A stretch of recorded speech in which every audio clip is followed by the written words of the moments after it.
जमीन से 480 फीट ऊंचे 4500 साल पुराने इस पिरामिड के अंदर ऐसा क्या था जिसको सिर्फ देखने के लिए रिसर्चर्स ने एक रोबोटिक कैमरा पिरामिड के अंदर भेजा। एक जगह पर आकर रोबोटिक कैमरा रुक गया क्योंकि अब उसके सामने पत्थर का एक स्लैब था। रिसर्चर्स का मानना था कि इस स्लैब के पीछे जरूर कोई ऐसा राज छुपा है जो पिछले 4500 सालों से दफन है। ये राज इनको हर कीमत पर जानना था, इसलिए उन्होंने रोबोट के आगे एक ड्रिल मशीन लगाई जिसने उस पत्थर के स्लैब में बारीक छेद कर दिया।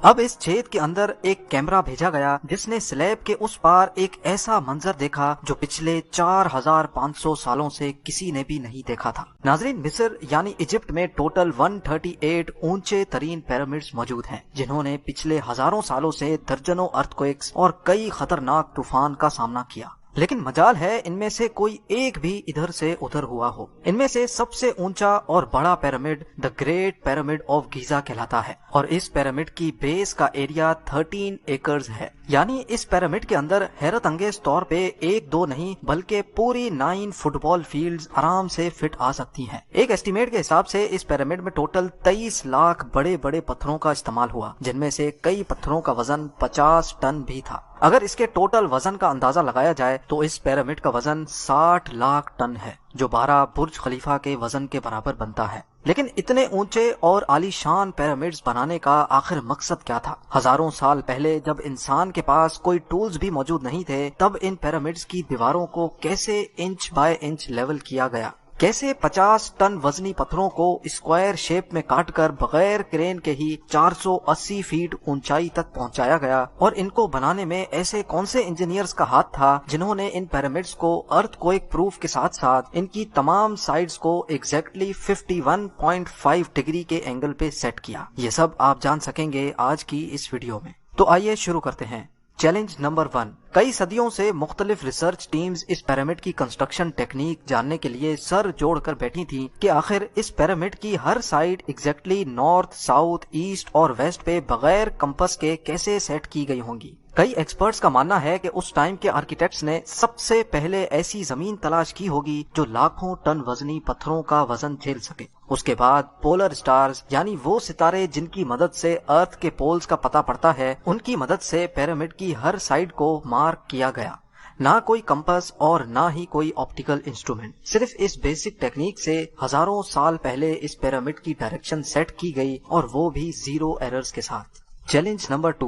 अगला चैलेंज था जमीन को लेवल करने का। जिस 13 एकड़ की जमीन पर इस पिरामिड को बनना था, उसका लेवल थोड़ा सा भी आउट होता तो 23 लाख पत्थरों के इस पहाड़ का खड़ा होना बिल्कुल भी मुमकिन नहीं था। अब इस जमीन को लेवल करने के लिए उस टाइम के इंजीनियर्स के पास ना ही लेजर लेवलर था और ना ही बबल लेवल। एक्सपर्ट्स का मानना है कि कंस्ट्रक्शन साइट की चारों साइड्स पर खड्डा करके उसमें पानी डाला गया होगा और फिर एक साइड के पानी के लेवल से दूसरे साइड के पानी के लेवल को मैच किया गया होगा। जो जमीन का हिस्सा पानी के लेवल से मैच नहीं कर रहा होगा, उसको छेनी और हथौड़ों की मदद से काट कर लेवल किया गया होगा। कई एक्सपर्ट्स का मानना है कि एंशिएंट इजिप्शियंस ने इस सिंपल टूल का भी इस्तेमाल किया, जिसकी दोनों साइड्स पे लकड़ियां और उसके ठीक सेंटर पे एक रस्सी से पत्थर बंधा हुआ है। अगर पत्थर जमीन से टच हो गया और उसकी रस्सी ठीक सेंटर लाइन पे आ रही होगी तो इसका मतलब है कि बीच की जमीन परफेक्टली लेवल्ड है।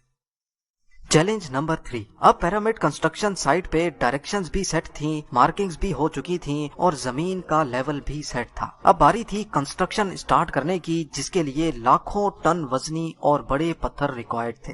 लेकिन ये पत्थर काटने के लिए ना ही उनके पास ग्राइंडर थे और ना ही जैक हैमर्स। लेकिन फिर भी उन्होंने 50 टन वजनी पत्थर काटे भी और उनको स्क्वायर या रेक्टेंगल शेप भी दिया। लेकिन आखिर किसकी मदद से? जी हाँ, यही वो सिर्फ एक टूल था जिसकी मदद से पत्थरों को काटा गया। एक्सपर्ट्स का मानना है कि पिरामिड की कंस्ट्रक्शन पे इस्तेमाल होने वाली छेनी सिर्फ कॉपर से ही नहीं बनी थी, क्योंकि उनको भी ये बात मालूम थी कि कॉपर नरम होता है और पत्थर नहीं काट सकता। इसलिए इसमें एक केमिकल आर्सेनिक भी शामिल किया गया था। कॉपर और आर्सेनिक से बनाई जाने वाली ये छेनी लकड़ियों के हथौड़ों से पत्थरों पर ठोकी जाती थी और कई घंटों की मेहनत के बाद बड़े बड़े पत्थर शेप में लाए जाते थे। Challenge number 4۔ اب چونکہ یہ خاص قسم کا پتھر جس کو آج لائم اسٹون کہا جاتا ہے، اس کی کٹائی پیرامڈ کنسٹرکشن سائٹ گیزا سے 250 کلومیٹر دور ٹورا کے شہر میں ہو رہی تھی۔ اب مسئلہ تھا یہ پتھر گیزا تک ٹرانسپورٹ کرنے کا۔ ہر ایک پتھر 50 ٹن یعنی 50,000 kg کے برابر تھا، جو تقریباً 3 پیسنجر بس کے وزن کے برابر بنتا ہے، اور ایسے 23 لاکھ پتھر صرف ایک پیرامڈ میں استعمال ہونا تھے۔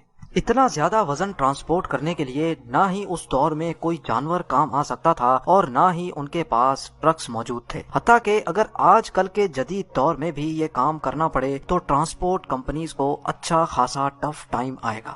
حیرت انگیز طور پہ یہ کام ورکرز اور کشتیوں کی مدد سے کیا گیا۔ جی ہاں، ٹورا اور گیزا کے درمیان موجود ریور کا فائدہ اٹھایا گیا اور بڑی بڑی کشتیوں میں پتھر لاد کر پیرامڈ سائٹ پر پہنچائے گئے۔ ایکسپرٹس کا ماننا ہے کہ یہ کام اتنا آسان نہیں تھا۔ شپس میں اتنے بڑے پتھر کی لوڈنگ اور ان لوڈنگ میں کم سے کم بھی 500 مزدوروں کی آرمی ایک ہی وقت میں لگائی گئی ہوگی۔ Challenge number 5۔ جو ایکسپرٹس کی ٹیمز پیرامڈ کی کنسٹرکشن پر ریسرچ کر رہی تھی، ان کو اب اپنے کئی سوالوں کے جواب مل چکے تھے، لیکن ایک بات ان کو ہر وقت ستا رہی تھی کہ لائم سٹون کٹ بھی گئے، ٹرانسپورٹ بھی ہو گئے اور کنسٹرکشن کے دوران ایک کے اوپر ایک لگنا بھی شروع ہو گئے۔ مسئلہ یہ تھا کہ پتھر اتنی اونچائی تک آخر پہنچائے کیسے گئے ہوں گے۔